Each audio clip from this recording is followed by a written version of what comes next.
Welcome to the Chronological One-Year Bible, February 11th. Today's reading is Exodus chapter 32, verse 1 through chapter 34, verse 35. When the people saw how long it was taking Moses to come back down the mountain, they gathered around Aaron. "Come on," they said, "make us some gods who can lead us. We don't know what happened to this fellow Moses, who brought us here from the land of Egypt." So Aaron said, "Take the gold rings from the ears of your wives and sons and daughters and bring them to me." All the people took the gold rings from their ears and brought them to Aaron. Then Aaron took the gold, melted it down, and molded it into the shape of a calf. When the people saw it, they exclaimed, "O Israel, these are the gods who brought you out of the land of Egypt." Aaron saw how excited the people were, so he built an altar in front of the calf. Then he announced, "Tomorrow will be a festival to the Lord." So the people got up early the next morning to sacrifice burnt offerings and peace offerings. After this, they celebrated with feasting and drinking, and they indulged in pagan revelry. The Lord told Moses, "Quick, go down the mountain. Your people whom you brought from the land of Egypt have corrupted themselves. How quickly they have turned away from the way I commanded them to live. They have melted down gold and made a calf, and they have bowed down and sacrificed to it. They are saying, 'These are your gods, O Israel, who brought you out of the land of Egypt.'" Then the Lord said, "I have seen how stubborn and rebellious these people are. Now leave me alone so my fierce anger can blaze against them, and I will destroy them. Then I will make you, Moses, into a great nation." But Moses tried to pacify the Lord his God. "O Lord," he said, "why are you so angry with your own people whom you brought from the land of Egypt with such great power and such a strong hand? Why let the Egyptians say, 'Their God rescued them with the evil intention of slaughtering them in the mountains and wiping them from the face of the earth'? Turn away from your fierce anger. Change your mind about this terrible disaster you have threatened against your people. Remember your servants Abraham, Isaac, and Jacob. You bound yourself with an oath to them, saying, 'I will make your descendants as numerous as the stars of heaven, and I will give them all this land that I have promised to your descendants, and they will possess it forever.'" So the Lord changed his mind about the terrible disaster he had threatened to bring on his people. Then Moses turned and went down the mountain. He held in his hands the 2 stone tablets inscribed with the terms of the covenant. They were inscribed on both sides, front and back. These tablets were God's work. The words on them were written by God himself. When Joshua heard the boisterous noise of the people shouting below them, he exclaimed to Moses, "It sounds like war in the camp." But Moses replied, "No, it's not a shout of victory, nor the wailing of defeat. I hear the sound of a celebration." When they came near the camp, Moses saw the calf and the dancing, and he burned with anger. He threw the stone tablets to the ground, smashing them at the foot of the mountain. He took the calf they had made and burned it. Then he ground it into powder, threw it into the water, and forced the people to drink it. Finally, he turned to Aaron and demanded, "What did these people do to you to make you bring such terrible sin upon them?" "Don't get so upset, my lord," Aaron replied. "You yourself know how evil these people are. They said to me, 'Make us gods who will lead us. We don't know what happened to this fellow Moses who brought us here from the land of Egypt.'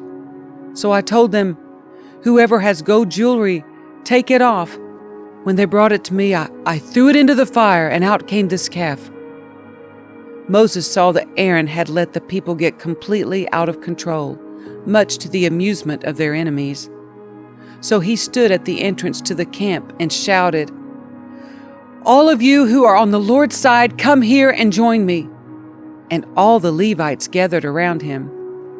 Moses told them, "This is what the Lord, the God of Israel, says. Each of you, take your swords and go back and forth from one end of the camp to the other. Kill everyone, even your brothers, friends, and neighbors." The Levites obeyed Moses' command, and about 3,000 people died that day. Then Moses told the Levites, "Today you have ordained yourselves for the service of the Lord, for you obeyed him even though it meant killing your own sons and brothers. Today you have earned a blessing." The next day Moses said to the people, "You have committed a terrible sin, but I will go back up to the Lord on the mountain. Perhaps I will be able to obtain forgiveness for your sin." So Moses returned to the Lord and said, "Oh, what a terrible sin these people have committed. They have made gods of gold for themselves. But now, if you will only forgive their sin, but if not, erase my name from the record you have written." But the Lord replied to Moses, "No, I will erase the name of everyone who has sinned against me. Now go, lead the people to the place I told you about. Look, my angel will lead the way before you, and when I come to call the people to account, I will certainly hold them responsible for their sins." Then the Lord sent a great plague upon the people because they had worshipped the calf Aaron had made. The Lord said to Moses, "Get going, you and the people you brought up from the land of Egypt.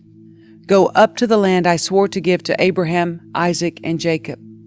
I told them, I will give this land to your descendants, and I will send an angel before you to drive out the Canaanites, Amorites, Hittites, Perizzites, Hivites, and Jebusites. Go up to this land that flows with milk and honey. But I will not travel among you, for you are a stubborn and rebellious people. If I did, I would surely destroy you along the way." When the people heard these stern words, they went into mourning and stopped wearing their jewelry and fine clothes. For the Lord had told Moses to tell them, "You are a stubborn and rebellious people. If I were to travel with you for even a moment, I would destroy you. Remove your jewelry and fine clothes while I decide what to do with you."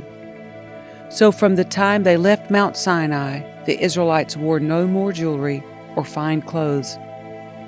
It was Moses' practice to take the tent of meeting and set it up some distance away from the camp.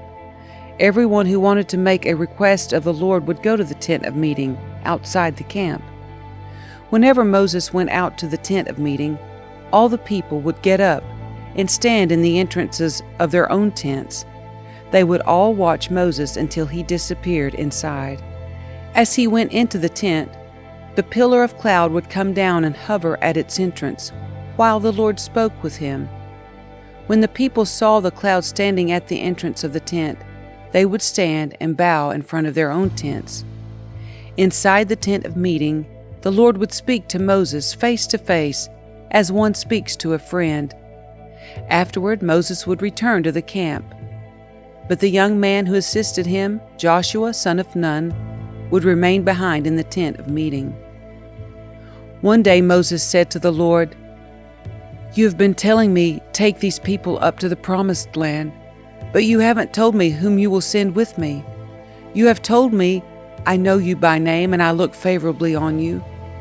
If it is true that you look favorably on me, let me know your ways, so I may understand you more fully and continue to enjoy your favor. And remember that this nation is your very own people." The Lord replied, "I will personally go with you, Moses, and I will give you rest. Everything will be fine for you." Then Moses said, "If you don't personally go with us, don't make us leave this place. How will anyone know that you look favorably on me and on your people, if you don't go with us? For your presence among us sets your people and me apart from all other people on the earth." The Lord replied to Moses, "I will indeed do what you have asked, for I look favorably on you, and I know you by name." Moses responded, "Then show me your glorious presence."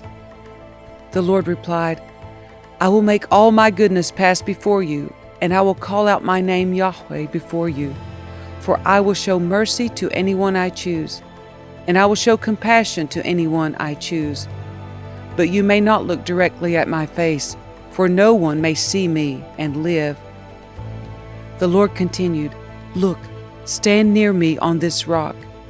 As my glorious presence passes by, I will hide you in the crevice of the rock and cover you with my hand until I have passed by. Then I will remove my hand and let you see me from behind, but my face will not be seen.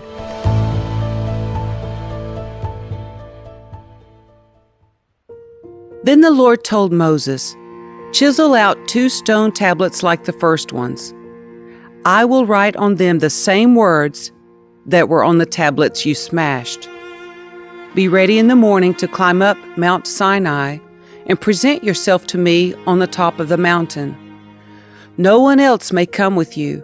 In fact, no one is to approach anywhere on the mountain. Do not even let the flocks or herds graze near the mountain." So Moses chiseled out 2 tablets of stone like the first ones.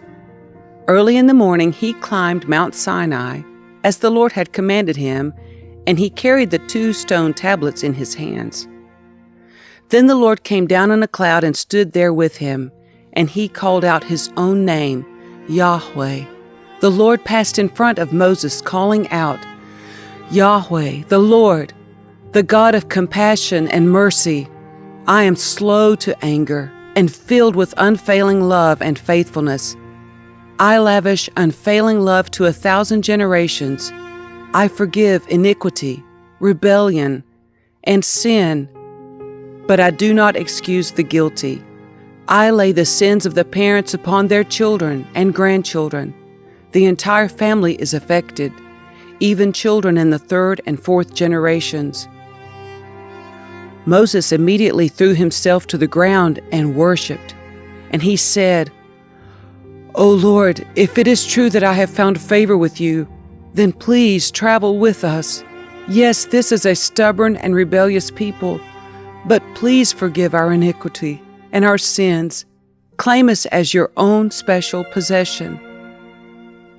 The Lord replied, "Listen, I am making a covenant with you in the presence of all your people. I will perform miracles that have never been performed anywhere in all the earth or in any nation, and all the people around you will see the power of the Lord, the awesome power I will display for you. But listen carefully to everything I command you today. Then I will go ahead of you and drive out the Amorites, Canaanites, Hittites, Perizzites, Hivites, and Jebusites. Be very careful never to make a treaty with the people who live in the land where you are going.